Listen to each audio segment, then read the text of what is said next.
Gaslighting. Gaslighting is when you've made someone apologize for something you did. You're not just being mean, you're actually a master manipulator. Gaslighting is basically the ultimate manipulation cheat code.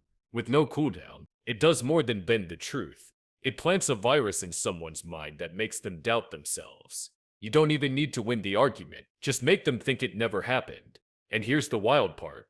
It works because most people have trust issues and low self-esteem. A confident, calm voice is all it takes to turn their own memory against them. Politicians do it.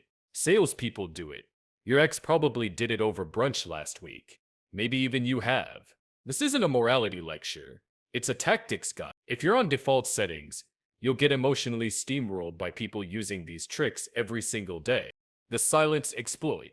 Sometimes the most powerful move in an argument is to do nothing at all. Silence isn't just awkward, it's a weapon, used right. A well-timed pause can completely knock your opponent off balance, forcing them to over-explain or second-guess themselves. This is what I call the silence exploit, a real-life cheat code used by expert negotiators, interrogators, and other crafty masterminds. Why does it work? Because silence creates psychological discomfort. Humans are hardwired to fill conversational gaps. That emptiness feels like a social vacuum, and our brains hate vacuums. So we start talking, often spilling information or weakening our stance, just to break the tension. Picture a courtroom. The lawyer asks a question and then just stares at the witness. No follow-up, just dead silence. The witness starts to squirm, then ends up volunteering way more info than expected. Classic silence trap.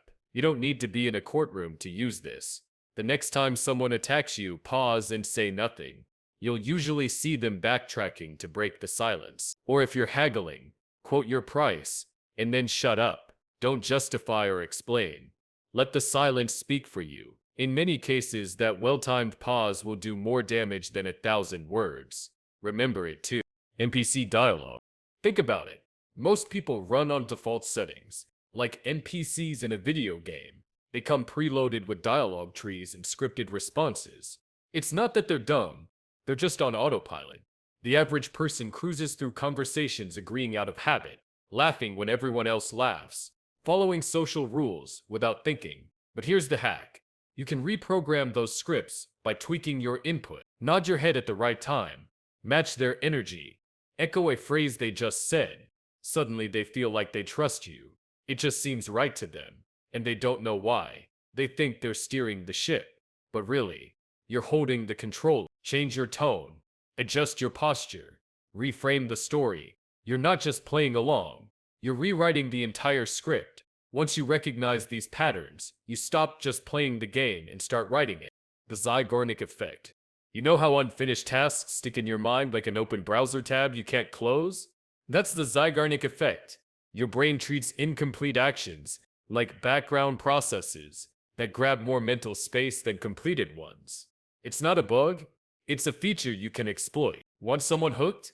Don't give them the whole story. Drop a hint, then leave a gap. Start a sentence and then walk away.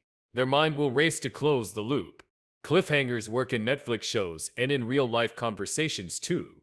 You can build curiosity by revealing just enough. For example, saying, "There's actually a reason I never trust first impressions, but that's a long story," causes a spike of curiosity all on its own. Salespeople use this all the time. They'll mention limited stock available without any numbers, and your mind immediately scrambles to fill in the blank. It creates a craving for closure and pushes you to act faster. You don't need to do anything sneaky. Just introduce a little suspense in complete loops. Force mental replay. Make someone curious enough, and they'll finish the story themselves. The Trojan question. Most people think the most persuasive words are the ones coming out of your mouth, but really it's the ones they say themselves. Enter the Trojan question, a psychological sneaky trick that gets people to argue your point for you. No fighting, no resistance, just one well-placed question. Most folks defend their own ideas with way more passion than they ever will yours. So instead of shoving your belief down their throat, frame it as a question that leads them there. It's like planting a thought seed and letting them water it. For example, if a coworker is skeptical about your idea, instead of arguing, you might ask, "Do you think this could save time?" That's a Trojan question. It slips past their defenses and makes them start building the case in their own head. This works because people hate cognitive dissonance. Once they hear themselves agree with something out loud, they feel pressure to stay consistent with it, even if it wasn't originally their idea. The power move: never argue directly. Just question strategically. Ask stuff like, how would that work, or what would need to change? Then sit back and let their brain do the heavy lifting. They'll walk away thinking it was their idea all along. That's the win. Time scarcity. Ever notice how you suddenly crave something the moment it might vanish? That's time scarcity at work. It's basically a psychological panic button that makes your brain drop everything to act. Marketers and sales pros use it like magic.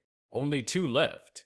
Offer ends at midnight. They're not creating real urgency.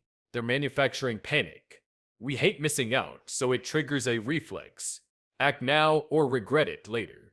The moment you slap a timer on anything, a sale, a booking slot, even a reply request, the logical part of your brain freezes and impulse takes over. It hijacks your mind. An instant trigger for panic buying.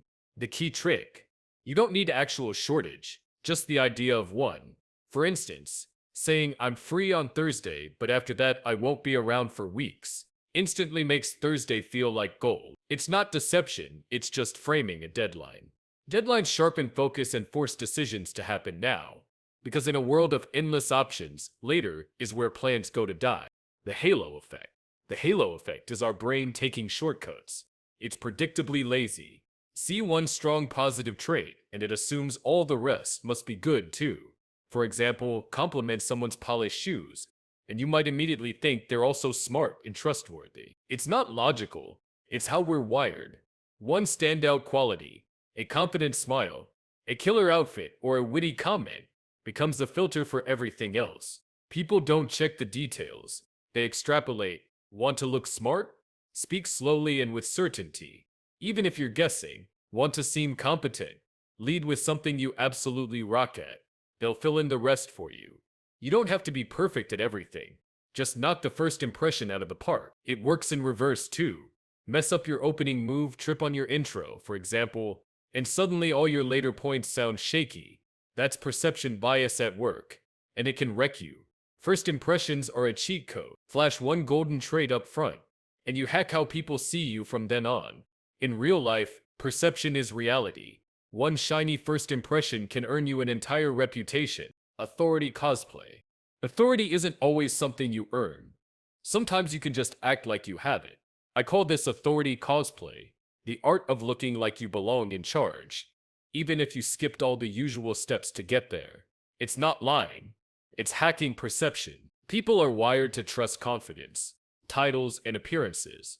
Throw on a lab coat and suddenly your guesses sound like science. Drop some technical jargon, and people assume you're the expert. Speak with total conviction, even if you're bluffing, and you basically activated the certainty mod that shuts down everyone's doubts. Here's the paradox. Imposter syndrome is super common, but the real imposters don't have it. They fake confidence from day one, and most people never bother to check. They just look at your tone, posture, and outfit. In one study, job candidates who acted confident scored higher than better qualified ones who played it safe. Why? Because authority is a vibe. Fake it convincingly, and people will treat it as real, which eventually makes it real. So you don't need permission to start. Step into that role. Stand tall, and talk like you mean it. Most people won't question you. They'll just assume you've already leveled up.